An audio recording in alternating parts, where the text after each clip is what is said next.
But that takes us to another point.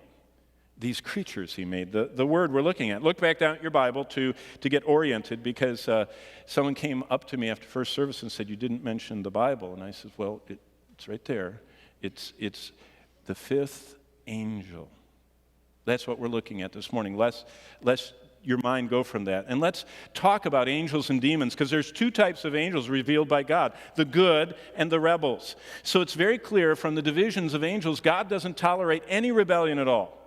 Those angels who didn't do what he said, he's dealt with. And by the way, we're going to see in a moment that there are some even more dealt with than others. But among the good ones, the angels, there are many orders, both of good and bad angelic creatures. On the good side, there are at least 5 orders that the Bible talks about. And the first one is Lucifer.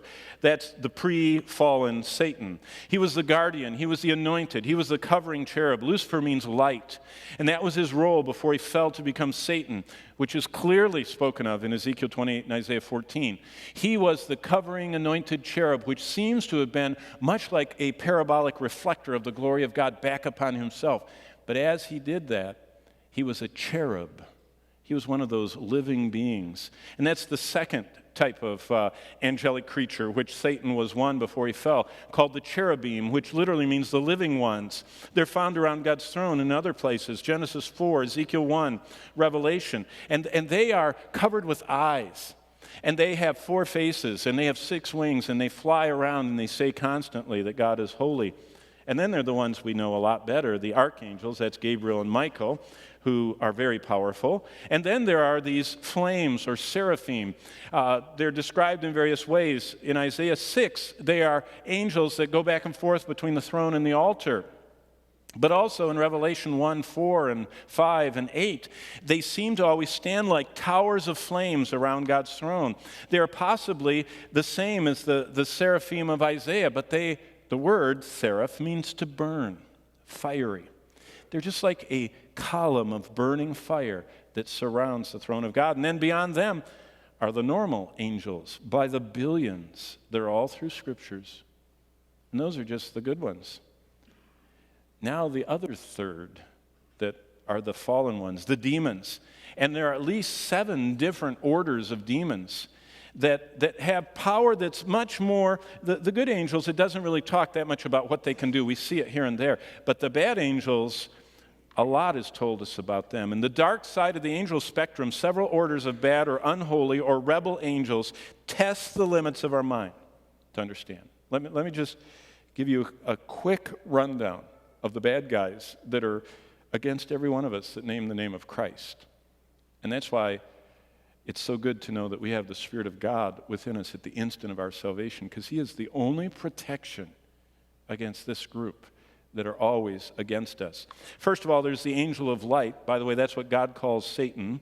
The former Lucifer in 2 Corinthians 11:14 is called the angel of light. Isn't it interesting that every time a Mormon who denies the deity of Christ or some other false teacher sees an angel, they're always an angel of light that's saying, "You don't need Jesus, just come to me, come to me." See, that's Satan's primary role as the deceiver, the angel of light. He is also called in the scriptures as the ruler of this world, John chapter 12, verse 31, and the fallen, formerly highest and most powerful of all the angels. John says in chapter 5 of his first epistle that the whole world lies in his lap. And he is the one that is pulling the strings and orchestrating a global rebellion against God. But we don't know very much about him, and there's another minion that's after him. He's called the Destroyer. We do know more specifically about him. This is a specific named angel that is also referred to as the one that the Lord sends to bring death. In fact, in Exodus 12:23, the Destroyer is the same angel that God unloosed for one night in Egypt. And in one night, one angel killed every firstborn male in the country and every firstborn animal in the flock in the dark in one night in a whole country. That's an astounding feat. He got loose at God's control once again and killed 70,000 men in 3 days because of David's census in 2 Samuel 24. Also, in the response to the prayer of Isaiah and Hezekiah, he would destroy the entire Assyrian army besieging Jerusalem in 2 Chronicles 32:21. In fact, a week from Wednesday, the group that's going to Israel is going to be standing on the actual wall. And I'm going to be pointing them to where Hezekiah stood as he woke up that morning when the angel of death came and destroyed 185,000 soldiers sleeping in tents just outside the north wall of Jerusalem. In one night, without a sound, this angel killed 185,000 warriors. Just like that. Just when they woke up in the city of Israel, or Jerusalem, they looked out, and it says they were all dead, just laying there on the ground. This guy is not to be messed with, and he is the one that we see unleashed in Revelation 9 onto the whole planet. Then thirdly, his cohorts are the horrible monsters that are under the destroyer, who is named Abaddon. These are horrific creatures in the abyss. If you look at verse 11, it talks about this captain coming out with them behind him. And they come out like locusts coming out of this smoke of a furnace coming out of the pit. And those horrible monsters are chillingly described.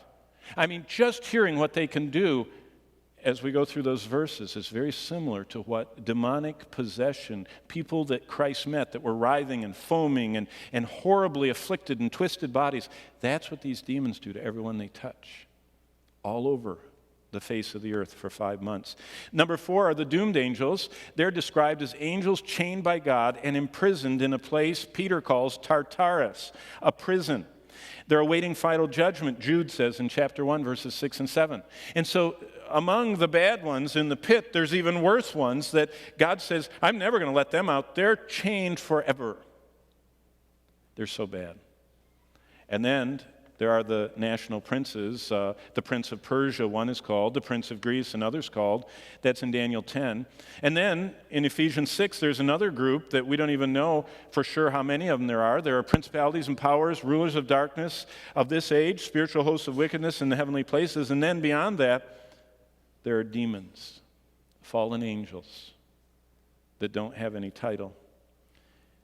But for just a second, did you notice what I said about just one of them? His power. In Exodus 12:23, he kills every firstborn baby and flock member in one night. Did you know to have a biometric database that tells who in the dark in a home is firstborn and male, and out in the pasture, which of those animals was born first? No one has a database like that. Even the NSA doesn't have anything that is like that. And then to be able to do it in the dark across the whole nation, and to be able to do it and see that there's blood on the doorways of certain houses so you don't touch their animals or their children, is nothing that is humanly possible. And yet one angel did that in one night. In 2 Samuel, he went through and got the 70,000. In 1 Corinthians 10, in Revelation 9:11, we see him. His name is the Destroyer. God identifies him in Hebrew as Abaddon and in Greek as Apollyon.